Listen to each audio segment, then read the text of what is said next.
Gun control, my gun control. So, like I've mentioned in a few late videos, you know, thinking about it now, it was for the best. Uh, and I know it was never a policy. It was never on paper. It was never mandatory. But believe it or not, it in my days, it wasn't really favored. It wasn't really encouraged to carry your firearm outside of your service. You heard me right. It wasn't. It was frowned upon actually, and they have their actual they have their their reasons, and now looking upon it, it makes sense because I've seen a lot of videos on YouTube that are basically people impersonating officers, people in question if they should be carrying if they should have a weapon holstered. Uh, but there was always ways around it, you know. You don't always have to carry it on your person in order for you to have access to one in case you do need one, right? So, as funny as it sounds, and I have pictures too. I have pictures of fanny packs. I don't know if you guys are familiar with fanny packs, but basically it's a man. It would be considered like a man purse with these clip uh, tie down at the end and a little pouch, almost like a kangaroo pouch, and you can carry your credentials and you carry your firearm there, and basically that's how we roll. But well, man, I have this particular actual one where we are. I think we're in Alabama. I think we're out there picking up some equipment, and we're actually in front of this the name of the fort, you know. And there we all are with fatty packs and tank tops, you know. It was during the summer, so it's pretty hot. But yeah, there we were, you know, and that's just the way we were actually encouraged to not have it holstered, and also uh, you know, and I don't know why I didn't do it, but I also I just used the long coat to cover my uniform and zipped it up, you know, depending on the season. But most of the time, my entrance and exit were doing during cool hours of the day, and it doesn't get that hot in Southern California, so uh, a nice little like flannel or little chest windbreaker and a members only jacket. You know what I mean? Could actually a bigger size could actually cover your patches and your insignias on your actual on your uniform. But you also could change in the actual locker rooms, and I quite often I did just for the fact that I just would go after work, go on a quick run, not a long one, just a quick one, just get the heart going, and then settle down and get some sleep during the day, you know, and that was the hardest part. But as for having it holstered, no, it wasn't encouraged. Uh, also, we try to not make it a habit of actually walking in uh, to a 7-Eleven or to a Circle K type of little market or gas station with your actual uniform on after you're already off duty. You know what I mean? In your civilian car, you know. And that's one of the things that you try to be incognito. We weren't trying to show off who we were. We weren't trying to let everybody know, hey, you know, here, let me put my chest out, you know, let me put my gas, you know, I mean, what was that all good? what's that all about? You know what I mean? And I see that quite often sometimes, especially with security guards, And so, try to be as incognito as I can. Try to actually switch up your your trip to home or to wherever you were your destination. And that's when we were not carpooling, by the way. If we were carpooling, that'd be totally different, That'd be totally different, and we'd actually be in. We end up carpooling out of a federal installation, whether it be Camp Pendleton, whether it be Camp Elliott, whether it be Miramar, 32nd Street, any kind of little actual carpool access area. We would take it even now. National Guard installations, they're all over town, so that helped out a lot. Sheriff stations were a big one too, and and we never found any problems. I know we were carpooling a couple times that we were being tailed, and we did report it on the spot there and there, and we actually we did not head to our destination, of course. We were all aware, and we just called it in to the local law enforcement, and we actually saw them pull over a couple of civilian vehicles that were actually, if they were tailing us, I don't know. If they were maybe a little bit of road rage, maybe sometimes, you know what I mean? People, maybe we cut somebody off. I don't know. And and that happened a couple of times. So, we call it in, and they would actually take care of it. But we did have it reported to our sector at the time. And uh, well, let me break this one down for you guys. Okay, so maybe you guys can see if he was a guy. In my opinion, I think it was the best overall. The best overall. It was an evening. It was after 11 o'clock p.m. I was actually out and about with a female friend, and we happened to come up on a mini market, a liquor store type, and by the way, in the middle of the city, in a main boulevard, by the way. So there's plenty of cops everywhere. So I'm there purchasing a couple of items, and as I'm about to receive my change from my for my $20 bill, uh, a gentleman reaches into the cash register and tries to actual well, he actually does grab a handful of money, a fistful of money. At that time, the clerk, it was a male clerk, good size, bigger than me, by the way. He grabs one of his hands, and his other hand is free. And as I see this, my natural, he was, by the way, he was right next to me because I was about to receive my change. So he was actually to the actual left of me. And I reach back with my right, and I land one right on the side of his head, more towards his temple. I land one right there. At that time, he actually falls back, but yet is still being tugged on by the uh, registered, registered attendant and the clerk. And as soon as that happens,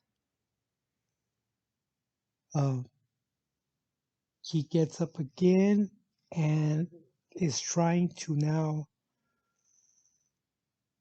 get his balance. And as soon as he does that, I don't know.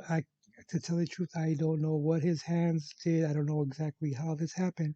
So I come down again on him one more time, and I land, but I miss his cheek, and I go.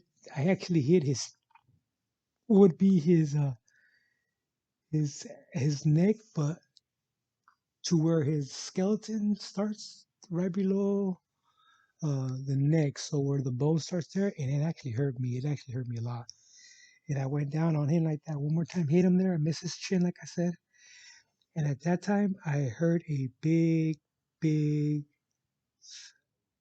thump of metal on the floor.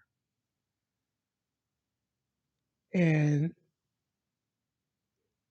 I don't know how this, who did it. If the clerk, it couldn't have not been the clerk because we were on the other side of the actual, on the other side of the actual countertop. And oh, by the way, on during all this was going on, my actual female friend, she actually exited this actual the mini mart, and and luckily there was a payphone right at the actual wall, the glass wall of this mini mart. There was a payphone there, and then she proceeded to call 911. So they were already alerted to that, and we uh, as uh, as we heard this actual metal hit the floor, somehow it got kicked underneath one of the actual displays. I don't know. Like I said, I don't know who actually kicked it, or if it was this actual gentleman trying to get rid of this actual item, and it turned out to be a knife. It turned out to be about a the blade was about 5 inches, and then of course you got the handle. So it was a kitchen knife. The gentleman at that time um, was on the floor. Now the clerk is actually he made his way on the other side of the counter. He jumped over the counter and he did his thing and and subdued him. And at that time, of course, the robber was saying, "Okay, let me go, give up, let me go, let me go, give up, and I give up." All this hoopla.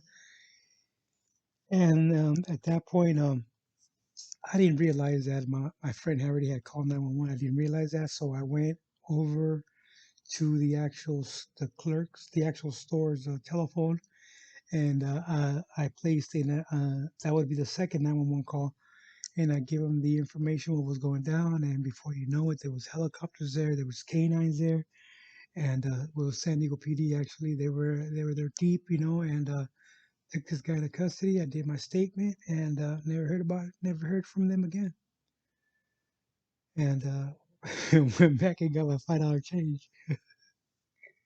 I actually waited to get my $5 change. $5 is a lot back then. You could do a lot with $5. You could put $5 of gas, and that gas would have got you quite a bit, quite a distance. Back in them days, you know, it wasn't that taxed back then.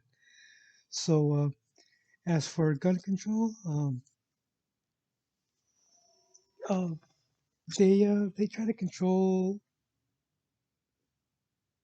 this actual these type of scenarios, and I believe that they were designed for this type here to avoid confusion, to to let the local PD do their thing and protect us and to serve us, which is not common anymore. You know what I mean? And it's we can see from these actual these videos that are actually out of control. And like I said, this year it happened to me. You know what I mean? It happened to you. It could happen to me. It could happen to anybody. You know, and I just thought I was very disrespected. And I did not even bring up my past. I did not bring up my history. I did not bring up any of that. It doesn't help, guys. It doesn't help out. It wouldn't have helped me out in the situation. If anything, they would have probably been, just they wouldn't have believed me. You know what I mean? And I'm not gonna walk around with my old credentials. You know what I mean? And well, I'm not gonna do that. Well, probably would help now. You know, right? So, so, um, would it have helped if I was armed? Would it have meant the actual? Would have I got myself into uh, legal a legality that I didn't really want to be in? You know what I mean? Think about it. Think about it. She says, "Oh yeah, yeah, no, you're concealed and carry. I could have been carrying, and I would have took this guy's life because I saw a knife. I mean, what? what would have good that would have done. You know what I mean?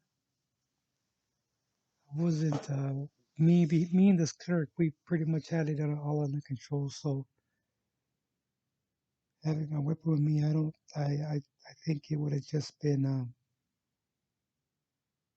I hate to say the word, but it would be overkill. You know, we physically manhandled this guy, and he walked out of that store hurt. You know what I mean? He walked out of that store hurt, not because we abused it, not because we took tip. We just had to react the way we had to react. You know, I never saw the knife, and neither did the clerk, so he never brandished that actual knife. But I believe that he was trying to get rid of the actual weapon because that would have been in his charges would have been elevated at that point, and they actually were because he actually had it on his person. You know, even though he didn't brandish it, he still had it on them. And why would he have something on like that if it's not for use? You know, and uh, and it's already I'm right at 60 minutes, but and also like I said, we're not vulnerable for burglary. You know what I mean? And you weren't gonna leave your weapons intel in your vehicle just for convenience. You know what I mean? And that's another thing too. I would have never left my actual my my service weapon or any kind of intel in my vehicle at any time. Even if I'm gonna stop by my parents or visit a friend, it was just inconvenience because you got to take all that out. You can't leave it in your vehicle. Yeah, an alarm's gonna tell you. An alarm's gonna tell you that someone broke into your car and it's halfway down the street. Now that's all it's gonna tell you. It's not gonna tell you beforehand. Same thing with the actual house alarm. They gotta tell you after. You know, this is before all these cameras, all these rings, and all these doorbells. You know, I mean, it's way before that. So, uh, you know, it was just it was actually inconvenient. You know what I mean? And I never actually had to brandish it, and and unfortunately, in San Diego, around the actual Lemon Grove area, I think it was the Lemon Grove area, that a special agent, I believe it was a special agent. He had to be a special agent if he had access to actually carry the firearms. He had it in his vehicle, but in his trunk he had a AR-15. I don't know if he had his service weapons, but he had some credentials back there. He had a bulletproof vest, and that's another thing too is your bulletproof vest. I mean, you gonna chuck that around everywhere too? You're gonna get into a gunfight. You want to wear a vest, so you're gonna carry your vest and you're gonna carry your uh, your service arm, your service weapon, you know, holster. And that's and there are law enforcement that have the need to actually be all strapped up like that. That actually have the need to be all up in arms. You know what I mean? There are these what they would call super troops. You know what I mean? These you know these they live in a bubble. You know what I mean? They live in a bubble and they make their own scenarios. They make their own they make their own fantasies. You know, and luckily I wasn't part of it. I wasn't that was never inside of me. You know what I mean? And I never. As a matter of fact, I wanted to be low pro, not even wanting to be have my business out there. And so this particular agent, he had in his trunk, he had a bulletproof vest, he had AR-15, he had ammunition, he had night vision, and he had actual maps from the border with technology locations, and it was stolen. The entire vehicle was taken, and the individuals who actually stole it, they didn't get away with it, but they got away with actually getting rid of the actual the intel. They had time to actually get rid of the actual property that this agent was actually assigned to. And of course, when you bring in federal property like that, of course the FBI is going to be involved, and I don't believe that they recovered all of the actual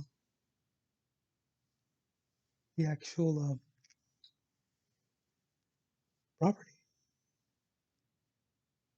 And as a matter of fact, they were caught on a different burglary charge, and they found evidence of this actual robbery of this vehicle, this federal agent's vehicle. I'm quite sure that if it was either an unmarked vehicle or it was his personal vehicle, but I'm thinking it was his personal vehicle that actually was actually stolen. See, that's what I mean. Just because you have that badge does not mean that you're immune for burglaries. There's your house. And you just got to be careful. And that was basically how we would handle our weapons. And it was easier that way. I would just leave my weapon as when I would actually have my 3 or 4 days off. I would just leave my. I would just turn everything in, all my bullets and all my service weapon, because the fact that I knew where it was at. If I really needed it, I would know where to go get it. And that's 24-hour access there. You know what I mean? And it just made it a lot easier. And I have to second guess my actual my security of my actual armor that was actually supplied to me. All right, guys, another one. Sorry about making it a little bit long, but don't forget to like, subscribe. Thanks a lot.